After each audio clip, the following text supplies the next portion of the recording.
नमो वित्रागाय नमो वित्रागाय नमो अरिहंतानम नमो अरिहंतानम नमो सिद्धानम नमो सिद्धानम नमो आयजियानम नमो आयजियानम नमो वत्सायानम नमो वत्सायानम नमो लोये सब्ब साहुनम नमो लोये सब्ब साहुनम ऐसो पंच नमुक्कारो ऐसो पंच नमुक्कारो सब पापपणासनो सर्व पापपणासनो मंगलानंच सव्वेसिं मंगलानंच सव्वेसिं परमं हवै मंगलम परमं हवै मंगलम् ओम नमो भगवते वासुदेवाय ओम नमो भगवते वासुदेवाय ओम नमः शिवाय ओम नमः शिवाय जय सच्चिदानंद जय सच्चिदानंद प्रत्यक्ष दादा भगवान ની સાક્ષીએ प्रत्यक्ष दादा भगवानની સાક્ષીએ વર્તમાને મહાવિદ્ય ક્ષેત્રમાં વિચરતા વર્તમાને મહાવિદ્ય ક્ષેત્રમાં વિચરતા તીર્થંકર ભગવાન શ્રી સિમંદર સ્વામીને તીર્થંકર ભગવાન શ્રી સિમંદર સ્વામીને અત્યંત ભક્તિપૂર્વક નમસ્કાર કરું છું. અત્યંત ભક્તિપૂર્વક નમસ્કાર કરું છું. વાત્સલ્ય મૂર્તિ શ્રી દાદા ભગવાનને વાત્સલ્ય મૂર્તિ શ્રી દાદા ભગવાનને અત્યંત ભક્તિપૂર્વક નમસ્કાર કરું છું. અત્યંત ભક્તિપૂર્વક નમસ્કાર કરું છું. 33 કોટી દેવી દેવતાઓને 33 કોટી દેવી દેવતાઓને અત્યંત ભક્તિપૂર્વક નમસ્કાર કરું છું. અત્યંત ભક્તિપૂર્વક નમસ્કાર કરું છું. મહાવીર ભગવાનના શાસન રક્ષક દેવી દેવતાઓને મહાવીર ભગવાનના શાસન રક્ષક દેવી દેવતાઓને અત્યંત ભક્તિપૂર્વક નમસ્કાર કરું છું. અત્યંત ભક્તિપૂર્વક નમસ્કાર કરું છું. આ ક્ષેત્રના રક્ષક દેવી દેવતાઓને આ ક્ષેત્રના રક્ષક દેવી દેવતાઓને અત્યંત ભક્તિપૂર્વક નમસ્કાર કરું છું. અત્યંત ભક્તિપૂર્વક નમસ્કાર કરું છું. આખા બ્રહ્માંડના જીવ માત્રના રિયલ સ્વરૂપને આખા બ્રહ્માંડના જીવ માત્રના રિયલ સ્વરૂપને અત્યંત ભક્તિપૂર્વક નમસ્કાર કરું છું. અત્યંત ભક્તિપૂર્વક નમસ્કાર કરું છું. જગતભરના સંત પુરુષોનું યોગ બળ જગતભરના સંત પુરુષોનું યોગ બળ જગતભરના સત્પુરુષોનું યોગ બળ જગતભરના સત્પુરુષોનું યોગ બળ અને પ્રગટ જ્ઞાની પુરુષ દાદા ભગવાનનું યોગ બળ અને પ્રગટ જ્ઞાની પુરુષ દાદા ભગવાનનું યોગ બળ સમસ્ત વિશ્વનું કલ્યાણ કરો, કલ્યાણ કરો, કલ્યાણ કરો. સમસ્ત વિશ્વનું કલ્યાણ કરો, કલ્યાણ કરો, કલ્યાણ કરો. અને કલ્યાણ કરવાનું નિમિત્ત બનવાની અને કલ્યાણ કરવાનું નિમિત્ત બનવાની આપ સૌ મહાત્માઓને આપ સૌ મહાત્માઓને પરમ શક્તિ આપો, શક્તિ આપો, શક્તિ આપો. પરમ શક્તિ આપો, શક્તિ આપો, શક્તિ આપો. જગતના સર્વ જીવો સુખ અને શાંતિને પામો. જગતના સર્વ જીવો સુખ અને શાંતિને પામો. જગતના સર્વ જીવો મોક્ષને પામો. જગતના સર્વ જીવો મોક્ષને પામો. જગત કલ્યાણ હો, જગત કલ્યાણ હો. જગત કલ્યાણ હો, જગત કલ્યાણ હો. જગત કલ્યાણ હો. જગત કલ્યાણ હો. જય સચ્ચિદાનંદ. જય સચ્ચિદાનંદ.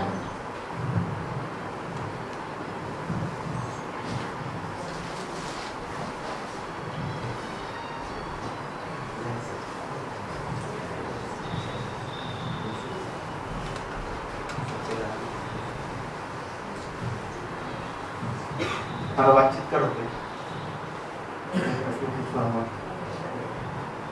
ધીમે ધીમે શરૂઆત કરते લિંક વાઇઝ કરી આમાં બોલજો તેમ તેમને રેકોર્ડિંગ જેમ જેમને જેને પૂછવાનું પણ એક પ્રશ્ન પૂછો તો બ્રહ્મદાસજી એના સપોર્ટિંગ ક્વેશ્ચન હોય ને તો આખી એ લિંક પૂછશે. પછી એક ઉત્તરનો ને એક દક્ષિણનો તો તમને મજા નહીં આવે. એટલે પછી કે તમે જે પ્રશ્ન પૂછો એના લિંક માં કોઈ પ્રશ્ન હોય તો તમે પૂછી લેવા. પછી ભલે આપણો પ્રશ્ન પૂછવો તો પછી પૂછવાનો એ લિંક પત્યા પછી. હવે પ્રશ્ન એ છે કે આત્મા અનાદિ એના વિશે સમજાવવાનું. આત્મા અનાદિ છે, અંદર છે એ હકીકત છે. અનુભવ થાય ખરા વસ્તુ છે જીવો છે એ જળ તત્વ જે તત્વ તો આત્મા અનાદિ અનંત છે એની આપને કઈ રીતે સમજવું એટલે આત્મા વસ્તુ એવી છે કે જ્યાં જીવ છે ત્યાં શિવ છે. શિવ એટલે આત્મા. જ્યાં જીવ છે ત્યાં શિવ છે એટલે જ્યાં જીવંતતા છે, પછી મનુષ્ય રૂપે હોય, પશુ રૂપે હોય, પક્ષી રૂપે, પ્રાણી રૂપે હોય, વનસ્પતિ રૂપે હોય, પણ જીવ છે ને ત્યાં શિવ છે. શિવ એટલે આત્મા. કોઈ દિવસ જીવ શિવ વગર હોઈ શકે નહીં. અને જીવમાંથી શિવ નીકળી જાય એટલે એને મળદું કહેવાય. શું કહેવાય? ખ્યાલ આવી ગયો? પણ એ આત્માની ઓળખ કેમ થતી નથી? કારણ કે અનાદિકાળથી જીવ નિગોદમાંથી ક્યાંથી આવ્યો છે? એની ઉત્પત્તિ ક્યાંથી છે? નિગોદમાંથી. જીવની, આત્માની નહીં. સાંભળ તો બરાબર છે. નિગોદમાં જીવની ઉત્પત્તિ છે, આત્માની નહીં. આત્મા તો અનાદિકાળથી છે. જેમ ખાણની અંદર રહેલું સોનું કણ રૂપે, એ સોનું કણ રૂપે શુદ્ધ છે, પણ જ્યારે આપણે કણનો જથ્થો કાઢીએ બહાર ત્યારે પથ્થર છે. એટલે એક પથ્થરમાંથી સોનું લેવું હોય ત્યારે એને પીગાળવું પડે. એટલે પેલા પથ્થર નીકળે અને પછી જે સોનું ઓગળી જાય, રસ થઈ જાય, એક થઈ જાય, એને પ્રોસેસ કહેવાય. એ સોનાની ઉત્પત્તિ નથી. મારી વાત તમને સમજાય શું કહું છું? એમ આત્માની ઉત્પત્તિ નથી. જીવની ઉત્પત્તિ છે, આત્માની નહીં. એટલે એના જન્મ મરણ છે, આત્માના જન્મ મરણ નથી. હવે આ જે જીવ છે એ જીવ જ્યાં સુધી નિગોદની અંદર એટલે કે ખાણની અંદર, સાદી ભાષા બે ભાષા બોલી છે એટલે તમને ખ્યાલ આવે. નિગોદ એટલે ખાણ કે જ્યાં કાયમ માટે પડ્યું છે. એ બહાર આવે તો જ પ્રોસેસ થાય, નહીં તો લાખ અવતાર સુધી, લાખ વર્ષો થાય તો ખાણમાં પડ્યું કઈ ના થાય. મને સમજાય છે? કોઈ ડાયમંડ છે, એ ડાયમંડ ખાણની અંદર પડ્યો છે, બરાબર છે, અને 1 લાખ અવતાર થાય, લાખ વર્ષ થાય તો શું ફેર પડે છે? એવું છે આ. જે નિગોદની અંદર જે જીવો છે અને એની અંદર આત્મા રહેલો છે, એની અંદર કોઈ ફેરફાર ના થાય. એ જીવ જ્યારે વ્યવહાર રાશિમાં આવે ત્યારે એને નામ મળે. શું મળે? નિગોદમાં એક ઇન્દ્રિય છે ચામડીની, એટલે વ્યવહાર રાશિમાં એક જ ઇન્દ્રિય છે ચામડી, પણ અહીંયા વ્યવહાર રાશિમાં આવ્યો કે નામ મળ્યું, ગુલાબનો છોડ, એ નામ થયું. ખ્યાલ? જેનું નામ નથી અને એકેન્દ્રિય છે એ બધા નિગોદના જીવ છે. કેવા છે? નામ નથી. હવે આ જે જીવ છે કે જ્યારથી એને નામ મળ્યું ત્યારથી એનું બાહ્ય વિકાસ થવા માંડ્યો. કેવો? આંતરિક નહીં, બાહ્ય. પહેલી એક ઇન્દ્રિય જાગૃત થઈ એટલે ચામડી, પછી બીજું આવે મોં, ત્રીજું નાક આવે, ચોથી આંખ, અને પાંચમું જેને કાન હોય ને 5 ઇન્દ્રિય હોય. આ રીતનો ગ્રોથ છે. કેવો છે જીવનો? આ રીતનો. કોઈ શાસ્ત્રમાં નથી આ બધી વાત. આ બધી અમારી મૌલિક શોધખોળ છે, દુનિયામાં કોઈ શાસ્ત્રમાં નથી. આ રીતનો ગ્રોથ છે જીવનો. 1 ઇન્દ્રિય, 2 ઇન્દ્રિય, 3, 4 અને જેને આંખ હોય ને કાન ના હોય ને 4 ઇન્દ્રિય હોય, જેને કાન છે એને 5 ઇન્દ્રિય. હેલો?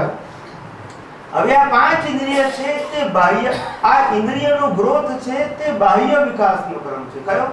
આંતરિક નહીં. કયો? બાહ્ય વિકાસનો ક્રમ. જેટલી જેટલી ઇન્દ્રિય વધે એટલો જીવ આ બહારની વસ્તુ જાણવા માટે તૈયાર થાય.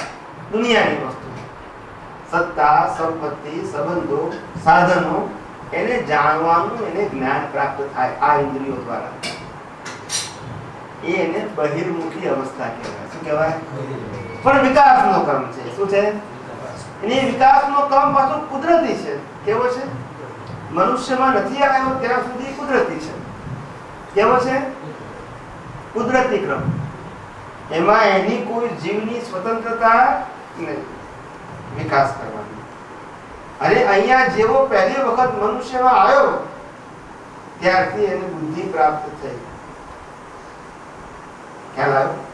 એ બુદ્ધિ પ્રાપ્ત થઈ ત્યારથી એ સ્વતંત્ર થયો પુરુષાર્થ કરવા માટે.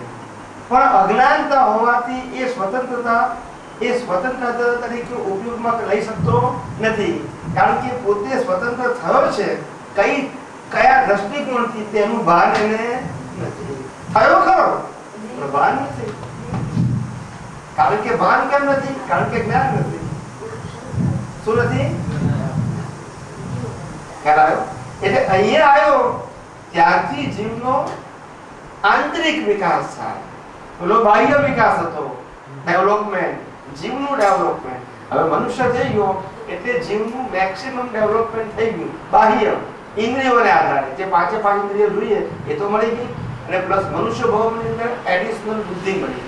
જેથી બધી વસ્તુઓને વિચારવાની ક્ષમતા, વિચારે કે ના વિચારે એ વ્યક્તિગત વસ્તુ, પણ ક્ષમતા એ ગઈ એની પાસે.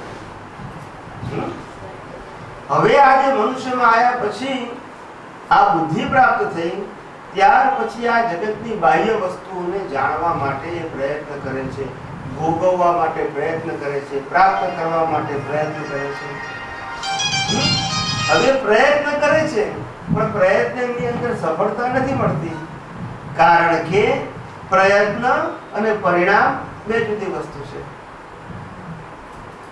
આ જીવન એ ગયા અવતારના પ્રયત્નનું પરિણામ છે. પણ કયા પ્રયત્ન? પ્રયત્ન હંમેશા અંદર થાય, અને જીવ માને છે કે પ્રયત્ન બહાર થાય. શું માને છે? આને અજ્ઞાનતા કહી.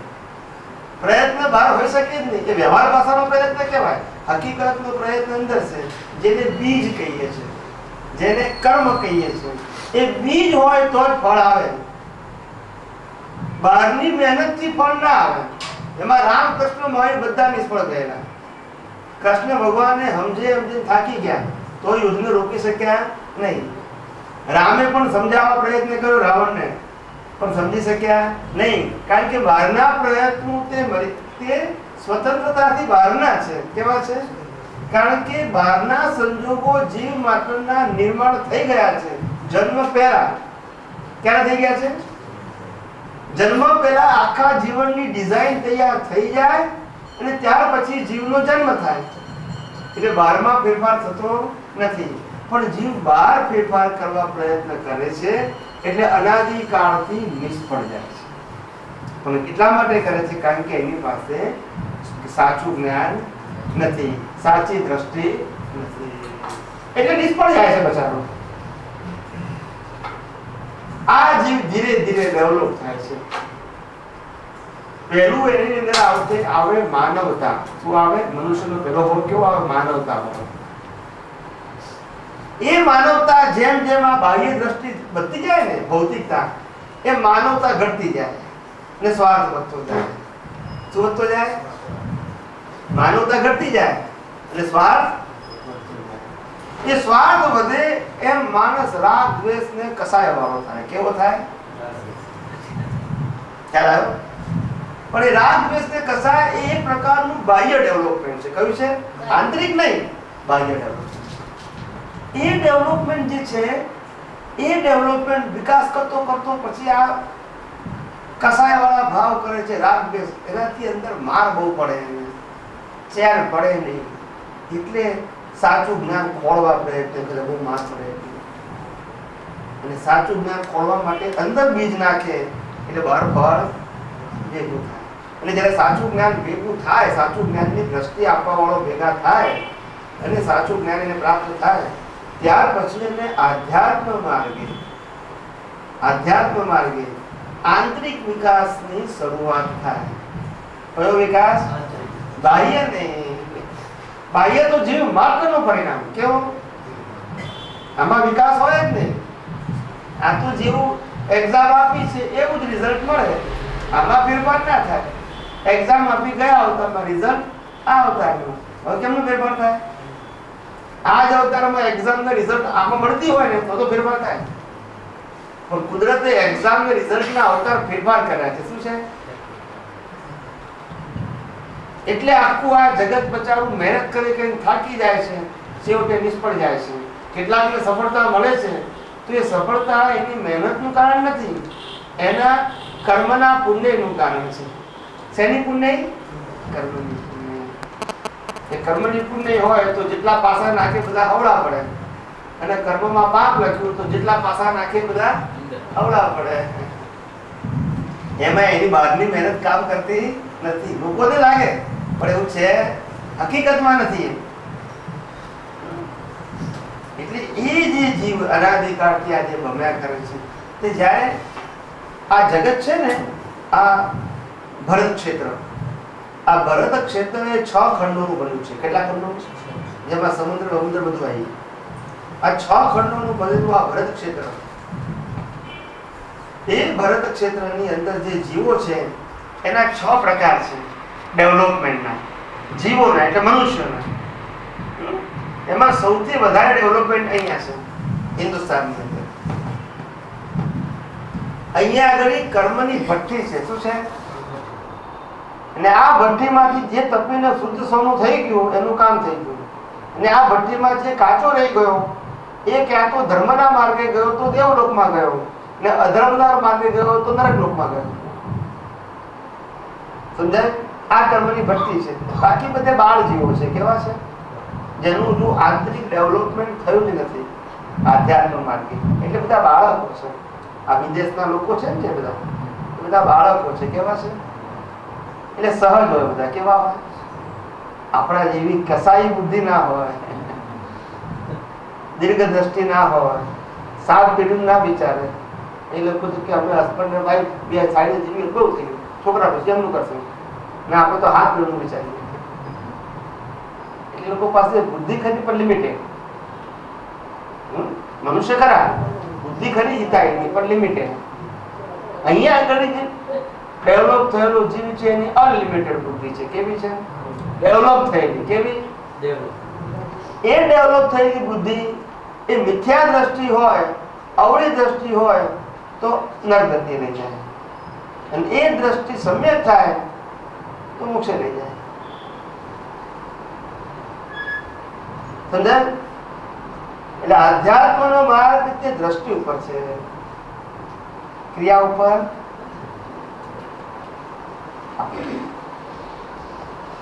બેસો નહીં વાંધો ને સાહેબ. ઓકે, થોડા પાછળ બેસ, થોડા આગળ આવતો. તો કર્મ બંધાય. આત્મા હોય નહીં તો કર્મ ભોગવાય નહીં. આત્મા હોય નહીં તો આ ચૈતન્યતા હોય જે બધું જળ હોય. કેવું હોય? પણ આત્મા એ 5 ઇન્દ્રિયોથી અનુભવી શકાય એવી વસ્તુ નથી. શું કીધું? 5 ઇન્દ્રિયોથી ના અનુભવી શકાય. સમજાય છે? બુદ્ધિથી સમજી શકાય, અનુભવી ના શકાય. સમજી શકાય પણ અનુભવી ના શકાય. એ અનુભવવા માટે દ્રષ્ટિ જોઈએ, અને જેવી દ્રષ્ટિ એવી દ્રષ્ટિ જોઈએ. અનાદિકાળથી આપણે મૂર્તિમાં ભગવાનના દર્શન કર્યા, ફોટામાં ભગવાનના દર્શન કર્યા, પણ જ્યાં ખરેખર આ ભગવાન છે આ જીવતી વ્યક્તિઓમાં, એમાં કોઈ અવતારમાં ભગવાનના દર્શન કર્યા નથી. કારણ કે દ્રષ્ટિ પણ જ્યાં ખરેખર છે પેલા તો માનેલા છે. શું છે? કેવા છે? માનેલા છે. ભગવાનનો આકાર આપણે બનાવ્યો, ભગવાનની મૂર્તિ આપણે બનાવી, ભગવાનની પ્રતિષ્ઠા આપણે કરી, ભગવાનની પૂજા આપણે કરીએ છીએ. ટૂંકમાં ભગવાનને આપણે બનાવ્યા. શું છે? એટલે એ માનેલા છે. શું છે? હકીકતના ભગવાન ક્યાં છે? જીવ માત્રની અંદર છે. એ ના હોય તો આ જગત ચેતન વાળું ના હોય, જળ હોય. કેવું હોય? પણ આ બહારના ભગવાનને એટલા માટે આપણે માનવા પડે છે કે જ્યાં સુધી અંદરના સાચા ભગવાનની ઓળખાણ નથી થઈ ત્યાં સુધી જીવ પાપથી ડરે. એટલા માટે બહારના ભગવાનને મૂક્યા છે. શેનાથી ડરે? પાપથી. કે આપણે પાપ કરશું તો આપણને સજા મળશે, અને ઉત્તમ પ્રકારના જીવન જીવવાની આપણે પ્રેરણા મળે. રામનું જીવન, કૃષ્ણનું જીવન, મહાવીરનું જીવન, એનું જીવન સાંભળીને આપણને પ્રેરણા મળે. એટલા માટે છે, ખોટું નથી. એટલે એનાથી જીવ પ્રગતિ કરે છે. અને જ્યારે સાચા ભગવાનની ઓળખાણ થાય, પહેલા દ્રષ્ટિથી થાય, પછી અનુભવથી થાય. એ સાચા ભગવાનની ઓળખાણ દ્રષ્ટિથી પણ થાય ત્યારે ખરું આધ્યાત્મિક જીવનની શરૂઆત થાય. ત્યાં સુધી શુભાશુભ જીવન કેવું હોય? અશુભ છોડો અને શુભ કરો, પાપ છોડો અને પુણ્ય કરો, આ જીવન. પછી ગમે તેને ભજવું. તમને વચ્ચે પૂછવા જેવું લાગે તો પૂછવાનું તમારે. પૂછવાનું વચ્ચે શુદ્ધ આત્મા કોને કહેવાય? હા, શુદ્ધ આત્મા એટલે કે સનાતન ચૈતન્ય શક્તિ કે જેને આધારે આ જન્મ મરણના ચક્કર ચાલ્યા કરે છે. એ તત્વ ના હોય તો આ બોડી ના હોય. એ શુદ્ધ છે. પણ શું છે? આપણે આત્મા શબ્દ છે ને એ જ આત્માની વાત છે, પણ શુદ્ધ શબ્દ એટલા માટે મૂક્યો કે આત્મા ક્યારે અશુદ્ધ થયો જ નથી. આત્મા પાપી થયો જ નથી. આત્મા કષ્ટ રૂપે થયો જ નથી. અને જે આત્માને પાપી કહીએ છીએ, કષ્ટી કહીએ છીએ, કષ્ટ વાળો કહીએ છીએ, પુરુષાર્થ વાળો કહીએ છીએ, એ વ્યવહાર આત્મા છે. કયો આત્મા? એ સાચો આત્મા નથી. સાચા આત્મામાં આ બધા ગુણો જ નથી. એટલે જ્ઞાની પુરુષ કહે છે કે પ્રકૃતિનો એક પણ ગુણ મારામાં નથી. મારામાં એટલે આત્મામાં. અને આત્માનો એક પણ ગુણ પ્રકૃતિમાં નથી. ગુણે કરી બંને સર્વથા ભિન્ન છે. કેવા છે? આ તો સામીપ્ય ભાવને લઈને ભ્રાંતિ ઉત્પન્ન થઈ છે કે આનો ગુણ મારો ગુણ છે. એટલે આત્મા શુદ્ધ છે પોતે, ક્યારે અશુદ્ધ થયો નથી, પણ આવરાયેલો છે. શું છે? જેમ આપણે અહીંયા આગળ બેઠા છીએ ને આપણને આ સૂર્યનારાયણ દેખાય છે, એનો પ્રકાશ પણ મળે છે અને ગરમી પણ મળે છે. પણ જો ગાઢ વાદળ આવી જાય તો આપણને પ્રકાશ મળે, ગરમી મળે, પણ એ વાદળ સૂર્યનારાયણની અંદર છે, અંદર નથી. એટલે સૂર્યનારાયણ તો એવો ને એવો જ છે. એનો પ્રકાશ અને એની ગરમી આવરાઈ ગઈ છે. એમ આત્મા તો તેવો ને તેવો શક્તિ વાળો છે. એની શક્તિ આવરાઈ ગઈ છે. આનું આવરણ કયું છે? આત્મા ઉપર કયું આવરણ છે? તો કે જે મિથ્યા જ્ઞાન ને મિથ્યા દર્શન. ખ્યાલ આવ્યો? મિથ્યા એટલે કયું? તો કે જે સંસાર વધારનારું છે તે મિથ્યા. મિથ્યા એટલે ખોટું નહીં. મિથ્યા એટલે ખોટું નહીં. જેનાથી સંસાર વધે તે મિથ્યા જ્ઞાન, અને જેનાથી સંસાર સમાપ્ત થાય, જન્મ મરણના બંધનો ખલાસ થઈ જાય, કર્મ બંધાતા ખલાસ થઈ જાય, એ સમ્યક જ્ઞાન એટલે કે સ્વરૂપ જ્ઞાન. ખ્યાલ આવ્યો? જ્ઞાન એટલે ચમત્કાર નહીં, જ્ઞાન એટલે ધર્મ નહીં. ખ્યાલ આવ્યો? જ્ઞાન એટલે દ્રષ્ટિ. જ્ઞાન એટલે ક્રિયા નહીં, જ્ઞાન એટલે શબ્દ નહીં, જ્ઞાન એટલે દ્રષ્ટિ. એટલે કહેવાય જેવી દ્રષ્ટિ એવી સૃષ્ટિ, જેવી જ્ઞાન એવી સૃષ્ટિ નહીં. મારી પાસે જ્ઞાન છે સત્યમેવ જયતે, કે સત્ય બોલવું જોઈએ, એનો મતલબ એવો નથી કે હું જૂઠું ના બોલતો હોઉં. ચોરી ના કરવી જોઈએ, જ્ઞાન છે, એનો મતલબ એવો નહીં કે ચોરી ના કરતો હોઉં. એટલે આ જ્ઞાન એ નોલેજ છે, ઇન્ફોર્મેશન છે. શું છે? શાશ્વત જ્ઞાન એ નોલેજ અને ઇન્ફોર્મેશન નથી. એ તમારો કાયમનો સ્વભાવ છે. કેવો છે? પણ એ દ્રષ્ટિ પડે, ઓળખાય તો અનુભવમાં આવે. એને કિતાબોથી ઓળખાણ ના પડે. કિતાબોથી ખાલી માહિતી મળે. શું મળે? જેમ નકશામાં જોઈએ આપણે કે ભાઈ અહીંથી દિલ્હી કેવી રીતે જવાય, એવું નકશામાં જોયું, વાંચ્યું, વર્ણન સાંભળ્યું, તેથી આપણને દિલ્હીનો અનુભવ થાય નહીં. ચોપડીમાં નકશામાં જોયું કે દિલ્હી આ રીતે જવાય, આટલા કિલોમીટર છે, અને દિલ્હી કેવું છે એવું આપણે વર્ણન પણ વાંચ્યું ચોપડીમાં, છતાં પણ દિલ્હીનો અનુભવ થાય, કારણ કે આ તો ઇન્ફોર્મેશન છે. એટલે ઇન્ફોર્મેશન એટલે પ્રાથમિક માહિતી. કેવી? અનુભવ વગરની પ્રાથમિક માહિતી. શું કીધું? અનુભવ વગરની પણ પ્રાથમિક માહિતી. ખોટી નહીં કહેવાની. એ જ્યારે ત્યાં પહોંચીએ ત્યારે અનુભવ થાય, અને પહોંચવા માટે શરૂઆત કરી એને પુરુષાર્થ કહેવાય. શું કીધું? એ તરફ પગલા માર્યા એને પુરુષાર્થ કહેવાય, અને પહોંચી ગયા એ આપણો અનુભવ થઈ ગયો કાયમી. અને જે પુરુષાર્થ છે એ અનુભવની શ્રેણીઓ વધારે છે. શું કરે છે? અનુભવની શ્રેણીઓ. છેલ્લો અનુભવ નથી થયો, પણ અનુભવની શ્રેણીઓ વધારે છે. અને ત્યાં પહોંચી ગયા એટલે આપણું પૂર્ણ વિરામ થઈ ગયું. શું થઈ ગયું? ખ્યાલ આવ્યો? એટલે અહીંથી પ્રયત્ન જે કરીએ છીએ તેને પુરુષાર્થ કહેવાય. પહેલું શું જોઈએ આપણે? તો કે છે કે એનો મેપ જોઈએ. એ મેપ પ્રમાણે પછી આપણે એને અનુસરવું પડે. એ અનુસરીએ એને પુરુષાર્થ કહેવાય. શું કહેવાય? મેપ બતાવનાર હોય એને જ્ઞાની કહેવાય. શું કહેવાય? અને મેપ ઉપર ચાલનારને પુરુષાર્થી કહેવાય. ખ્યાલ આવ્યો? અને પુરુષાર્થી વ્યક્તિ ધ્યેય સુધી પહોંચી ગયો એ પૂર્ણ વિરામ. શું થઈ ગયું? પૂર્ણ વિરામ. અને જો કોઈ ચાલતા ચાલતા કોઈ જગ્યાએ ખાંચા ખુચીમાં ફસાઈ ગયો તો અટવાઈ ગયો પાછો. વળી પાછો કોઈ બીજા જ્ઞાની મળે પાછો બહાર કાઢે, લાઈન ઉપર લાવે અને પાછો આગળ લઈ જાય. એટલે શુદ્ધ આત્મા એ કોઈ કાળે અશુદ્ધ થયો નથી અને થઈ શકે એમ પણ નથી. કારણ કે શુદ્ધ આત્મા એ જ્ઞાન સ્વરૂપ છે. શું છે? જ્ઞાન એટલે પ્રકાશ. જ્ઞાન એટલે શબ્દ નહીં, જ્ઞાન એટલે ક્રિયા નહીં. પણ કેવો પ્રકાશ? આવો પ્રકાશ નહીં. જ્ઞાન પ્રકાશ એટલે કે આ દુનિયાની સૂક્ષ્મતમ, સ્થૂળતમથી સૂક્ષ્મતમ સુધીની તમામ ક્રિયાને, તમામ અવસ્થાઓને વાંચી શકવાની ક્ષમતા, ઓળખી શકવાની ક્ષમતા. ખ્યાલ આવ્યો? એ ક્ષમતા એની અંદર છે. તમારા મનમાં શું વિચાર ચાલે છે તે પણ જોઈ શકે. તમે કેવા કર્મ બાંધીને આવ્યા છો એ પણ જોઈ શકે. એ ક્ષમતા જ્ઞાન પ્રકાશમાં છે. એટલે એ આવો પ્રકાશ નથી. ખ્યાલ આવ્યો? અહીંથી લાખ માઇલ દૂર પણ શું ચાલે છે એ જ્ઞાન પ્રકાશ જોઈ શકે. કયો? આત્માનો જ્ઞાન પ્રકાશ. આ બુદ્ધિનો જ્ઞાન પ્રકાશ નહીં. એવો એટલે શુદ્ધ આત્મા એ જ્ઞાન પ્રકાશ છે. એની અંદર ક્રિયાની શક્તિ જ નથી, એની અંદર શબ્દની પણ શક્તિ નથી. એવો જ્ઞાન પ્રકાશ શુદ્ધ. એટલે એને શુદ્ધ આત્મા કહ્યો. શું કીધું? આત્મા તો ખરો પણ કેવો? શુદ્ધ આત્મા. એટલે જે પાપી આત્મા કે છે, કષ્ટવાળો આત્મા કે છે, એ માનેલો આત્મા. એટલે વ્યવહાર આત્મા કો અથવા તો પુરુષાર્થ આત્મા કહીએ. કયો આત્મા કહીએ?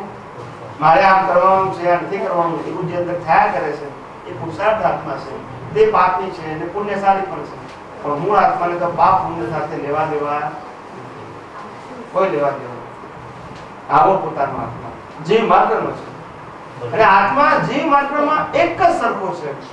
Quality wise, nature wise, quality wise, nature wise એક જ સરખો, કોઈનો જુદો નહીં. શું કીધું? કોઈનો જુદો નહીં. પણ છતાંય આત્મા તરીકે બધાનું અસ્તિત્વ સ્વતંત્ર. કેવું? ક્વોલિટીઝ અને નેચર એક જ સરખો પણ અસ્તિત્વ સ્વતંત્ર. ને તમારો ને મારો આત્મા બંને ઇન્ડિવિડ્યુઅલ જુદા પણ ક્વોલિટી અને નેચર એક જ સરખા. કેવા? જે રામનો આત્મા છે, જે કૃષ્ણનો આત્મા, જે મહાવીરનો આત્મા, એવો જ આત્મા તમારો ને મારો. આત્મામાં ફેર નહીં. સમજાય છે? આત્મા એક જ સરખા. ડેવલપમેન્ટ, બાહ્ય ડેવલપમેન્ટ બધાનું અલગ અલગ હોય. બાહ્ય ડેવલપમેન્ટ કે જે કર્મના આધારે છે. શેના આધારે છે? અને આત્મા કર્મને આધારે નથી. સમજાય છે? હવે આ પંચમહાવ્રત છે, 5 મહાવ્રત. હા, એ અત્યારના જીવનમાં કેટલા ઉપયોગી? એ તો કોઈ કાળમાં ઉપયોગી, કોઈ પણ કાળમાં ઉપયોગી. 5 મહાવ્રત કોઈ પણ કાળમાં ઉપયોગી. 5 મહાવ્રત જે છે, સત્ય, અહિંસા, અચૌર્ય, અપરિગ્રહ અને બ્રહ્મચર્ય, આ 5 મહાવ્રત કોઈ પણ કાળમાં ઉપયોગી છે. હવે પાળી શકવાની ક્ષમતા એ તો વ્યક્તિગત વસ્તુ છે, એમાં આપણે ના કહી શકીએ. પણ ઉપયોગી અને ઉપકારી છે. વ્યવહારમાં પણ ઉપયોગી ઉપકારી છે, એમ આધ્યાત્મ માર્ગમાં પણ એ તમને સહાયક છે. શું છે? સહાયક છે, નકામા નથી. જેટલો પરિગ્રહ ઓછો એટલો માણસ હળવો, અને જેટલો પરિગ્રહ વધારે એટલો બોજાવાળો. ધ્યાન આવે? એટલે એ તો સવાલ જ નથી. અને જે બ્રહ્મચર્ય જે છે એ તાકાત છે. શું છે? તાકાત. બ્રહ્મચર્યને ધર્મ સાથે ના જોડો, જીવન સાથે જોડો. તેની સાથે કોઈ પણ ફિલ્ડનો માણસ હોય, ડોક્ટર હોય, વકીલ હોય, ચાર્ટર્ડ એકાઉન્ટન્ટ હોય, સમાજ સેવક હોય, નેતા હોય, અભિનેતા હોય, એક સામાન્ય માનવી હોય, પણ બ્રહ્મચર્ય એટલે કે લગ્ન નહીં કરવા તે નહીં.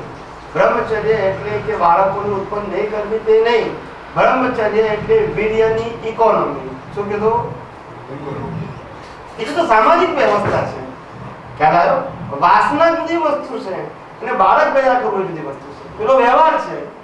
ખ્યાલ આવ્યો? વાસના એ વ્યવહાર નથી. ખ્યાલ આવ્યો? એટલે વીર્યની ઇકોનોમીનો મતલબ થાય કે તમારે જે બ્રહ્મચર્ય પાળવું છે એમાં મારે બાળક પેદા કરવું, એ પતી ગયું, મારું કામ પતી ગયું. હવે જે મારી જે શક્તિ છે એને મારે એવું ડેવલપમેન્ટ કરવાની કે જે ફિલ્ડમાં છું એમાં હું મહાન બની શકું, શક્તિશાળી બનું, તાકાત. ડોક્ટર હોઉં ને તો પણ તાકાત હોવું, નેતા હોઉં તો પણ સાત્વિક તાકાત હોવું, અભિનેતા હોઉં તો પણ સાત્વિક તાકાત, સમાજ સેવક હોઉં તો પણ સાત્વિક તાકાત, શિક્ષક હોઉં તો પણ સાત્વિક તાકાત, વેપારી હોઉં તો પણ સાત્વિક તાકાત. કેવી? પૈસાની નહીં, સાત્વિક તાકાત. એ તાકાત હોય ત્યારે સમાજ ઉજ્જવળ થાય. કેવો થાય? આજે ભ્રષ્ટ થઈ ગયા બધા, એટલે આખું એને ધર્મમાં લઈ ગયા એટલે ભ્રષ્ટ થઈ ગયા. આ ધર્મની વાત નથી, આ જીવન જીવવાની કળા હતી. માણસ જીવી શકતો હતો, આ તો મરદા તરીકે જીવે છે. સત્વહીન માણસો કેવા હોય? મરદાની જેમ જીવવાનું, મરવાને વાંકે જીવે. કેવું? દવાઓ ખાઈને, ઇન્જેક્શનો ખાઈને, ગોળીઓ ખાઈને જીવવાનું. ખ્યાલ આવ્યો? સાત્વિક માણસો કેવા હોય? સમર્થ હોય, કારણ કે એને સત્વનો વ્યય કર્યો નથી. એટલે બહુ જે વાતને જે રીતે મૂકવાની હતી તે ના મુકાય. ખ્યાલ આવ્યો? જીવ માત્ર માટે ઉપયોગી હતું. કેવું હતું? એને ક્યાં ધર્મમાં લઈ જાય, ક્યાં ધાર્મિક વસ્તુ છે. એ લોકો શું માનવા મળ્યા કે આ તો ધાર્મિક પુરુષો માટે છે, આપણા માટે કામનું નથી. ખરેખર જીવન જીવવાની કળા હતી. શું હતી? આ 5 મહાવ્રતો પ્રત્યેક જીવો માટે હતા. કેવા હતા? પ્રત્યેક જીવ. એને ધર્મ સાથે લેવા દેવા નથી. ઉત્તમ પ્રકારનું જીવન જીવવા માટેના બેઝિક સાધનો હતા. એમાં અમારો ધર્મ આવતો જ નથી. એ માનવ જીવન જીવવાની ઉત્તમ કળા એમાં સમાયેલી છે. એટલે ગાંધીજીએ પોતે જાતે અનુભવ કર્યો હતો, પણ લોકોએ ધર્મની અંદર બેસાડી એટલે પછી આજના યુવાન યુવતીઓ આપણે કામનું નથી. હવે એ તો બેડા માણસો માટે છે, અથવા તો ત્યાગીઓ માટે છે. કોના માટે છે? એવું હતું નહીં. કોઈ દિવસ એવું કહેવા માંગતા નતા. પૂર્ણ પુરુષો જે હતા એ આવું કહેવા માંગતા નતા. ખ્યાલ બહુ જ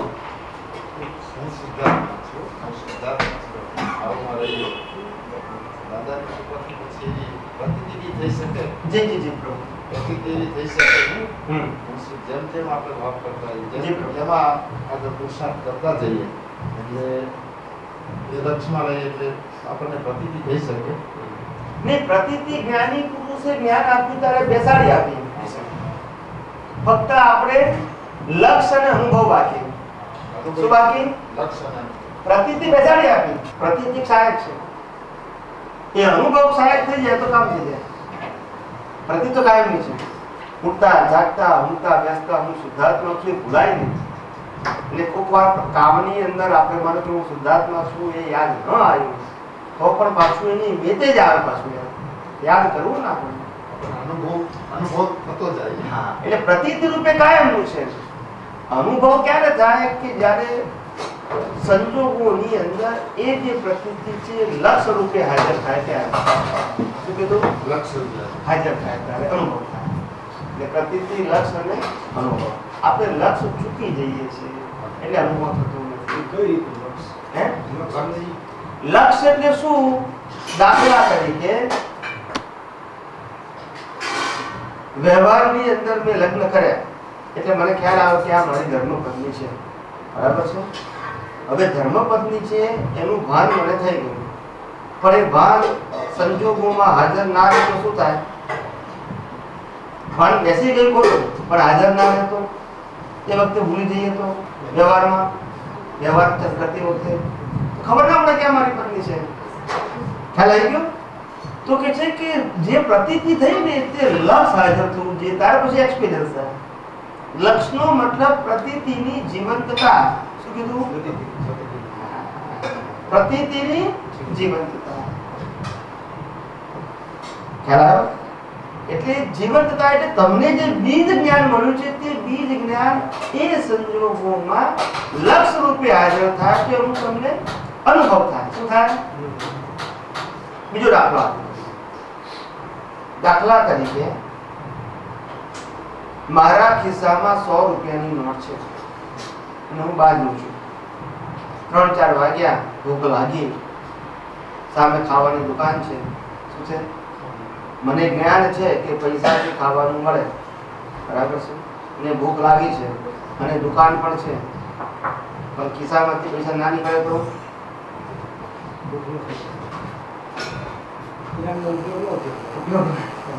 એક્સપિરિયન્સ થાય. પૈસા છે, ભૂખે લાગી છે અને ખાવાનું પણ છે, ખ્યાલ આવ્યો? અનુભવ કેમ થતો નથી?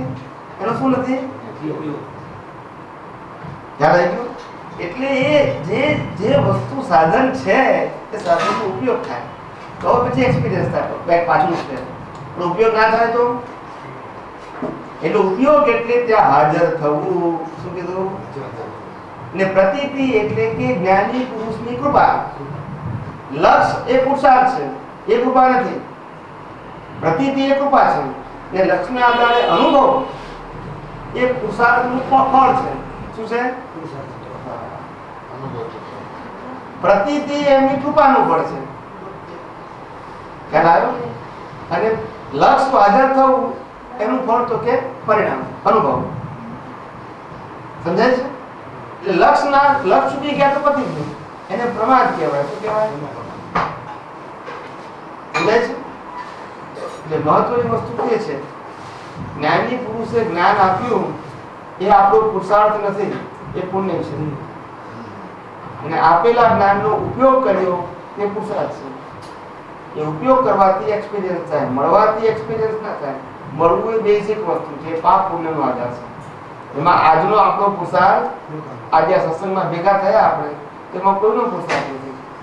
ગયા અવતારના પુણ્યનું ફળ કે જેનો હિસાબ હોય તે જ ભેગો થાય, હિસાબ ના હોય તે ના આવી શકે.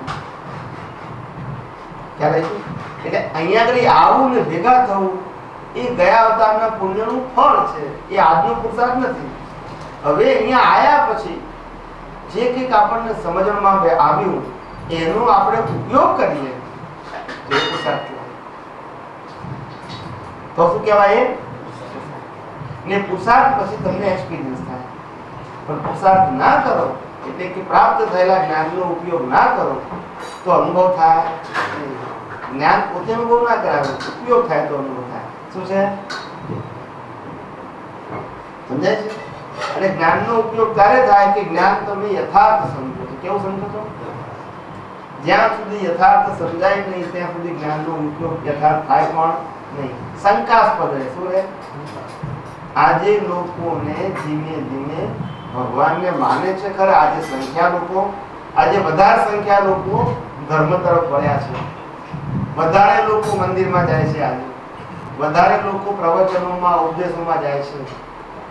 ખ્યાલ આવી ગયો?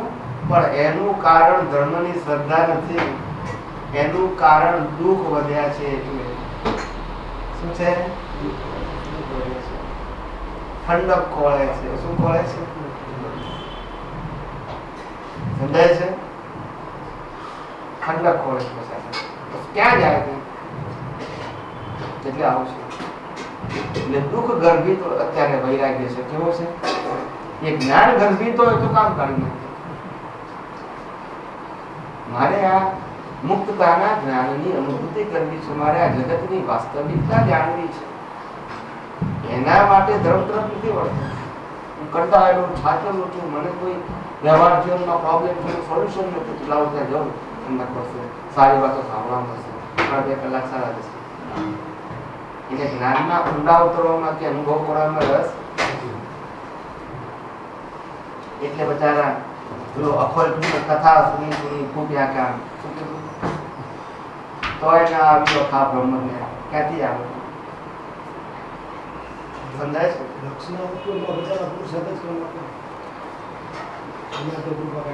ના, બિલકુલ ના. પ્રતિતિ પ્રાપ્ત કરવામાં કોઈ જોઈએ.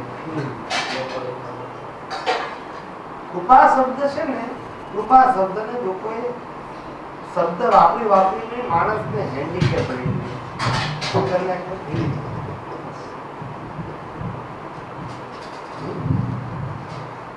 વાસ્તવમાં આ જગતની અંદર કૃપા 2 પ્રકારની છે. કેટલા પ્રકારની? એક પ્રકારની કૃપા એવી છે કે આજે આ 5 ઇન્દ્રિયોથી અનુભવી શકાય છે. એમાં કોઈની સ્વતંત્રતા નથી. એ પાપ પુણ્યને આધીન છે. શેને આધીન છે? પછી એ જ્ઞાની હોય કે અજ્ઞાની હોય, પણ કૃપા કયા આધારે છે? પાપ. એને આત્મા સાથે કોઈ સંબંધ નથી. શું નથી? એ કૃપા પાપ પુણ્યને આધીન છે. બંનેમાંથી કોઈની સ્વતંત્રતા નથી એમાં કે મારે આપી શકે નથી આપવું. એ સંજોગાધીન છે. કેવી છે?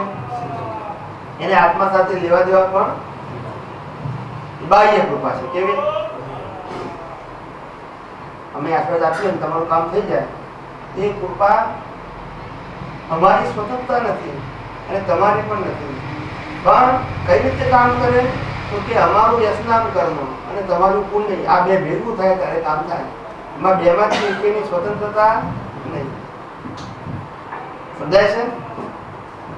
જો આ દુનિયામાં રામકૃષ્ણ મહાવીર પણ સમર્થ હોય બધાને સુખી કરવા માટે, તો કોઈ કાળે કોઈ દુઃખી હોય જ નહીં. પણ એવું કોઈ કાળે બન્યું નથી અને બનવાનું પણ નથી. શું કીધું? કારણ કે કોઈ જીવ પાસે કોઈની સ્વતંત્રતા છે જ નહીં. મનુષ્ય જ નહીં સાહેબ, દેવો પાસે પણ સ્વતંત્રતા નથી. કોની પાસે કહું છું? દેવો અને દેવોના અધિપતિ એવા ઇન્દ્ર મહારાજા એ પોતે સમર્થ ખરા. કેવા? પણ સ્વતંત્ર નહીં. શું નહીં? દેવો ધારે તો લાખો માણસોને સુખી બનાવી શકે, કારણ કે એમને ખિસ્સામાંથી આપવાનું નથી અને પૈસા કમાવા માટે મહેનત કરવાની નથી. એટલે સામર્થ્ય કરવું એમનું. શું કીધું? પણ સ્વતંત્રતા નહીં. શું નહીં? હિસાબ વગર તમને એક પૈ ના આપી શકે. આવું ન્યાય વાળું જગત છે સાહેબ. કેવું છે?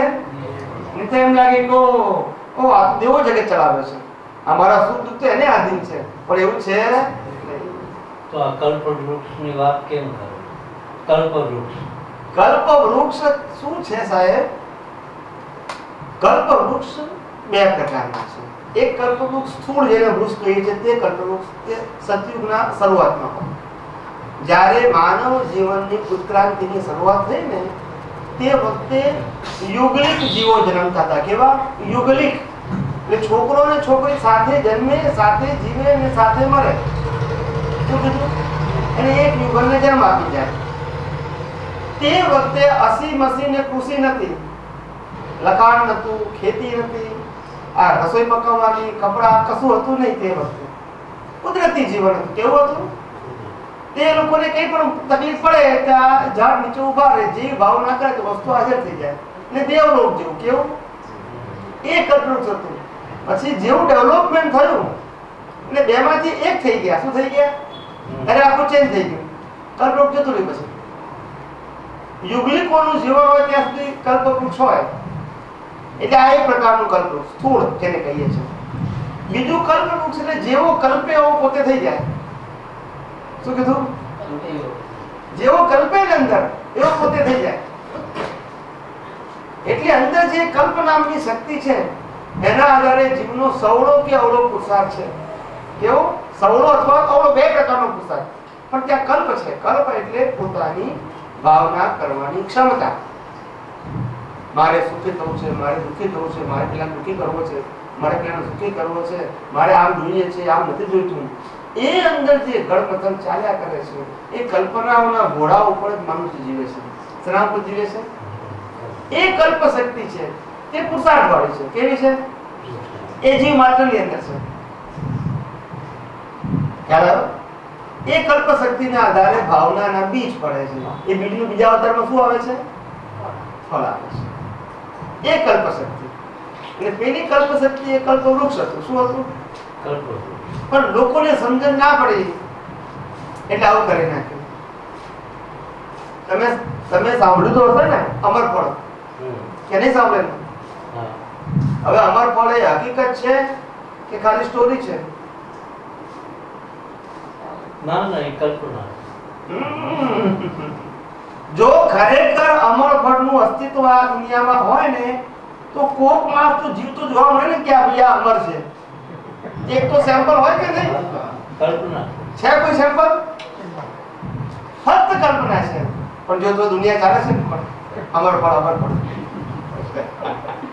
તો જેનો આ સંસારના જન્મમાંથી મુક્તિ થાય એ અમર કહેવાય. હું આપને એક નાની વાત કરું. જી જી ઘરનું કહેજો વાત. એક આમાં બોલો ને. કોઈ પણ ના જરૂર નહીં. કોઈ પણ આપણે ગામમાં પ્રવેશી કે કોઈ પણ શહેરમાં પ્રવેશી તો પહેલા સ્મશાન આવે. સ્મશાન લગભગ આવા જી જી જી સમજી ગયા. આવી સ્થિતિ હોય છે. એમાં એક વયોવૃદ્ધ માણસ એક સ્મશાનમાં પ્રવેશ. ગ્રીસ દેશની આ વાત છે. ગ્રીસ દેશની વાત છે. ઓકે. વયોવૃદ્ધ માણસ, જય માણસ, પણ સ્વસ્થ. એને એમ થયું કે હવે મારે અહીંયા વસવું જોઈએ, મારી આ ઉત્તર અવસ્થા છે, કોઈ એક ગામમાં વસવું જોઈએ.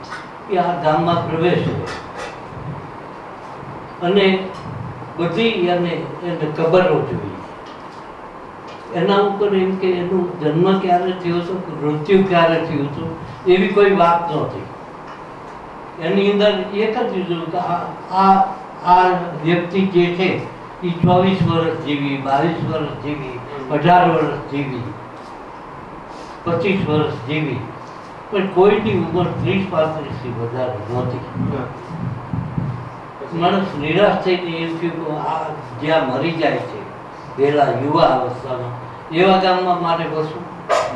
એમ કરી અને ખૂબ ફેરવીને પાછો કરે ત્યાં એ ખૂબ એનાથી પણ અત્યંત એક માણસ એને મળે છે.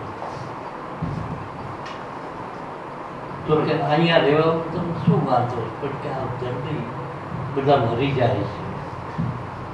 તો કે એમને જીવનમાં જેટલા સત્કર્મ કર્યા હતા એની વય લખેલી છે, નહીં કે એ એકચ્યુઅલ જીવા. તો આ મર્મ તમારે એનો મર્મ તો એક લીટીમાં છે. માણસ કેટલું જીવ્યો તે મહત્વ નથી, કેવું જીવ્યો તે મહત્વનું છે. શું કીધું? કેટલું જીવ્યો તે મહત્વ નથી, કેવું જીવ્યો તે મહત્વનું છે. આ મારું છે. આપણે ઉંમર ગણીએ છીએ, ઉંમર ગણીએ ખ્યાલ ને કેવું ઉત્તમ પ્રકારનું જીવન જીવ્યું છે એ કાઉન્ટ થાય. ખાધું પીધું, સંદાસ ગયો, બાથરૂમ ગયો, ઊંઘ્યો, એ બધું કાઉન્ટ થતું નથી જીવન. ભલે જીવનનો ભાગ છે છતાં એની કોઈ કિંમત નથી. એ જે મિકેનિકલ પ્રક્રિયા છે. ખ્યાલ આવ્યો ને?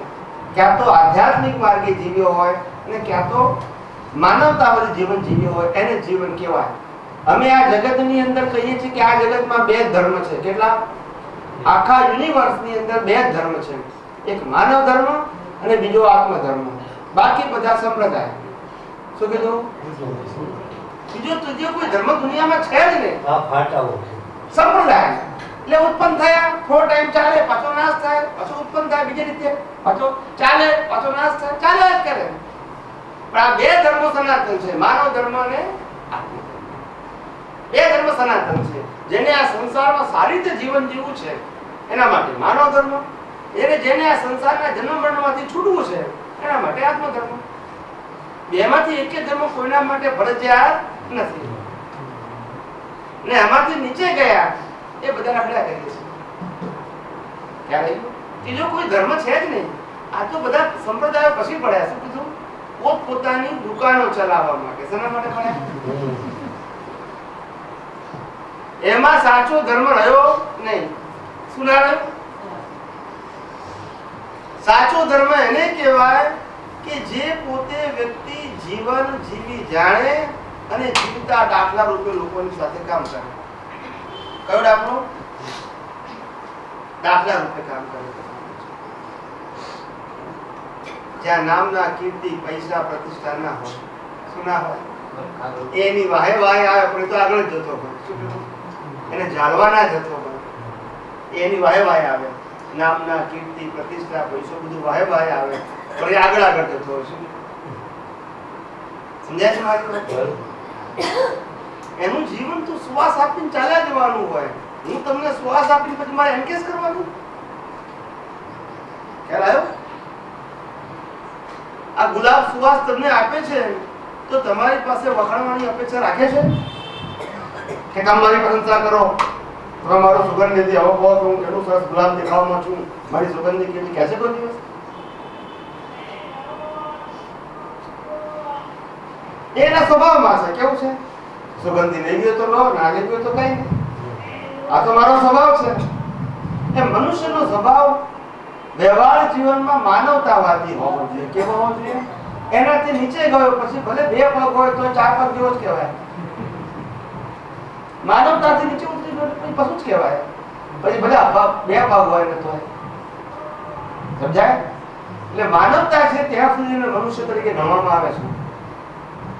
ત્યાં દુનિયાની અંદર અત્યારે જે મનુષ્યો છે, આજે હાજરની વાત કરું છું, એ હાજર મનુષ્યોની અંદર મોટા ભાગના મનુષ્યો 2/3 મનુષ્યો, કેટલા? 2/3 મનુષ્યો છે. 2/3 મનુષ્ય છે. એમાંથી 1/3 મનુષ્ય છે તે મનુષ્ય તરીકે જન્મવાના છે અને 2/3 છે તે 2 પગમાંથી 4 પગમાં જવાના છે. એ રિટર્ન ટિકિટ લઈને આવ્યા છે. શું છે? ત્યાંથી જ આવ્યા છે અને પાછા ત્યાં જ જવાના છે. હવે આપણે કહીએ કે આ મનુષ્ય આવા કેમ છે? અરે પણ ત્યાંથી જ આવ્યા છે. આ તો કઈક પુણ્ય હશે એટલે પછી અહીંયા આવ્યા છે, પણ જવાના ત્યાં જ છે.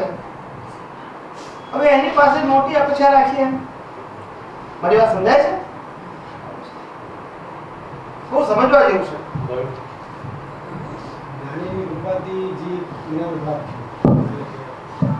પછી અનુભવમાં ન આવે તો જ્ઞાની સ્થિર રહે કે આગળના બહુમાં એને કામ આવે કે એ પાછું વળ્યું જાય કે શું એની અવસ્થા શું છે? કહો.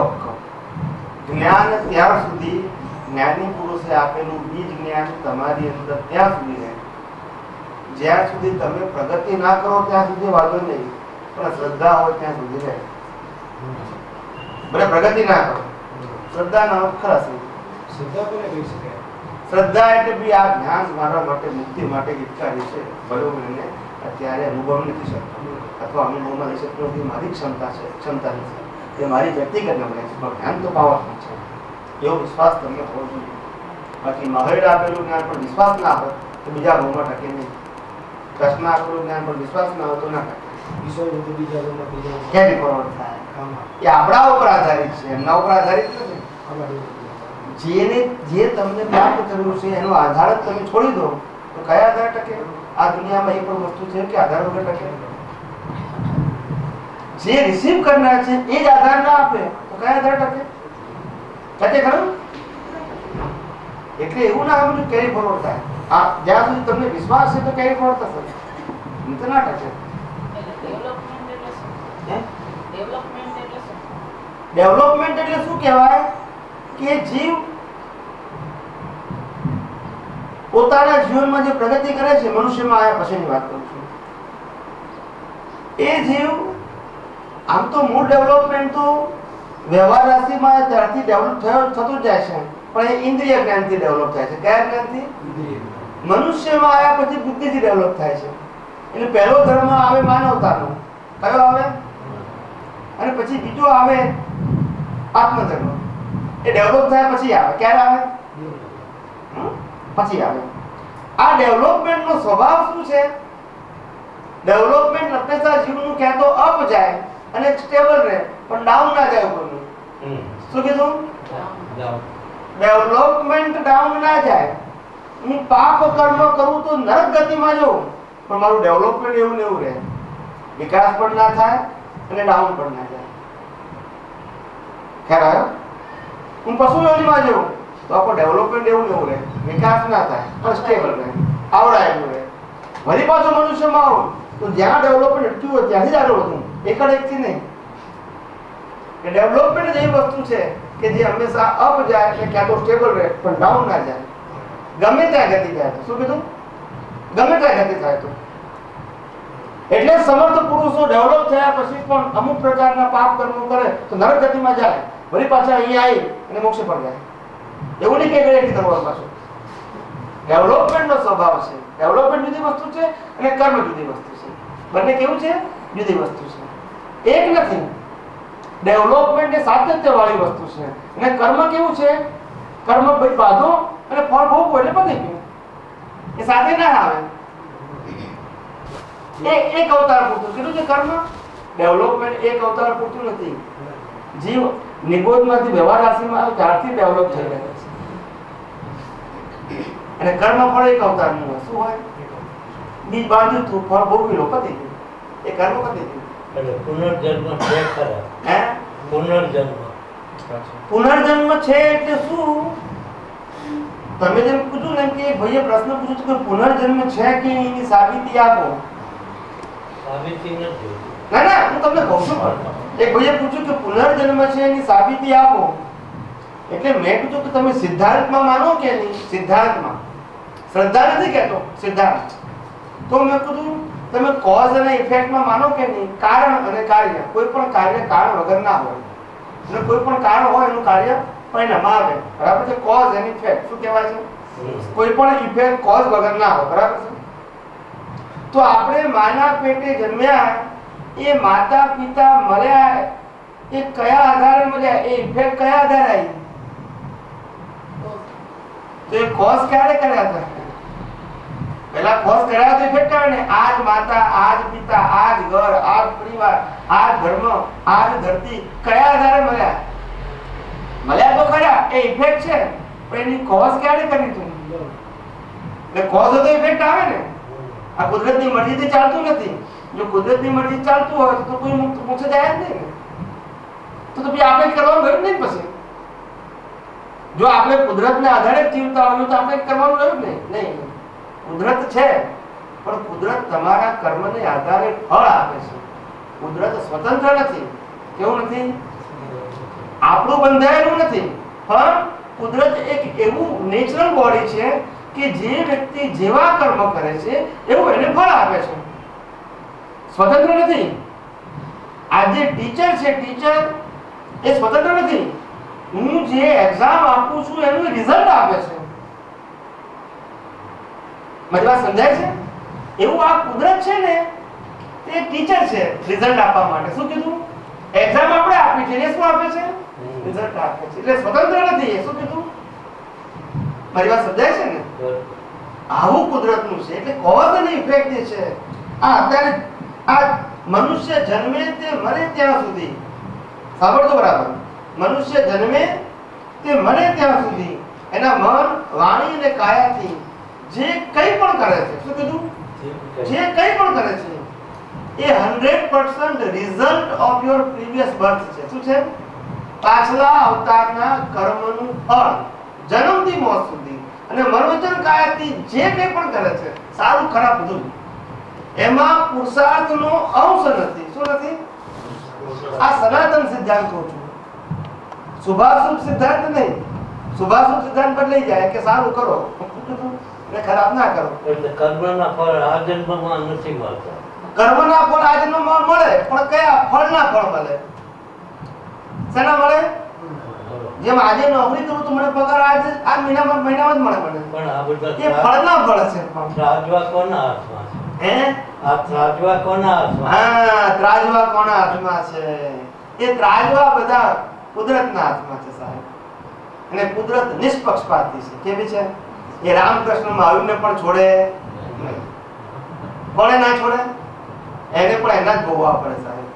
એ તો આ જગતના લોકોએ એમને ભગવાન ચિતર્યા એટલે કીધું કે રામને દુઃખ પડ્યું, કૃષ્ણને દુઃખ પડ્યું, મહાવીરને દુઃખ પડ્યું. એ તેમની લીલા હતી. શું કે છે? એ એક રિસ્પેક્ટ માટે કીધું. તેના માટે કીધું, પણ લીલા નથી. એમના જ કર્મના ફળ ને ફરજિયાત ભોગવવા પડે. કેવા? એમાં એમનું પણ ચાલે. ખ્યાલ આવ્યો? સમર્થ પુરુષોના જયારે જીવનની વાસ્તવિકતા જાણો ને ત્યારે ખ્યાલ આવે કે સમર્થ પુરુષો બહારથી સમર્થ નતા, આપણી જેમ જ અસહાય હતા. કેવા હતા? બહારથી હો, અંદરથી સમર્થ હતા. કોઈ ભય નહીં, ભીખ નહીં, એવા હતા અંદરથી. અને બહારથી તો આપણા જેવા હતા. કઈ જ ના કરી શક્યું. કૃષ્ણ ભગવાન જાતે સમજાવવા ગયા દુર્યોધનને, છતાં નિષ્ફળ ગયા. શું કીધું? સમર્થ વાસુદેવ નારાયણ શું કીધું? પણ નિષ્ફળ ગયા. સમજાય છે? એ જ વાસુદેવની દ્રષ્ટિની સામે પેલા કયા ઋષિ નામ ભૂલી ગયો એમનું, એ ઋષિ યાદવ કુળ ને એમની સામેનું કયું કુળ હતું? કૌરવ નહીં. બે કુળ હતા ને? એક યાદવ ને બીજું સામસામે બે કુળ હતા ને. હા. આ કંસનું કુળ કયું હતું? ના, બે કુળ હતા તે વખતે, નામ ભૂલી ગયો મેં. ત્યાં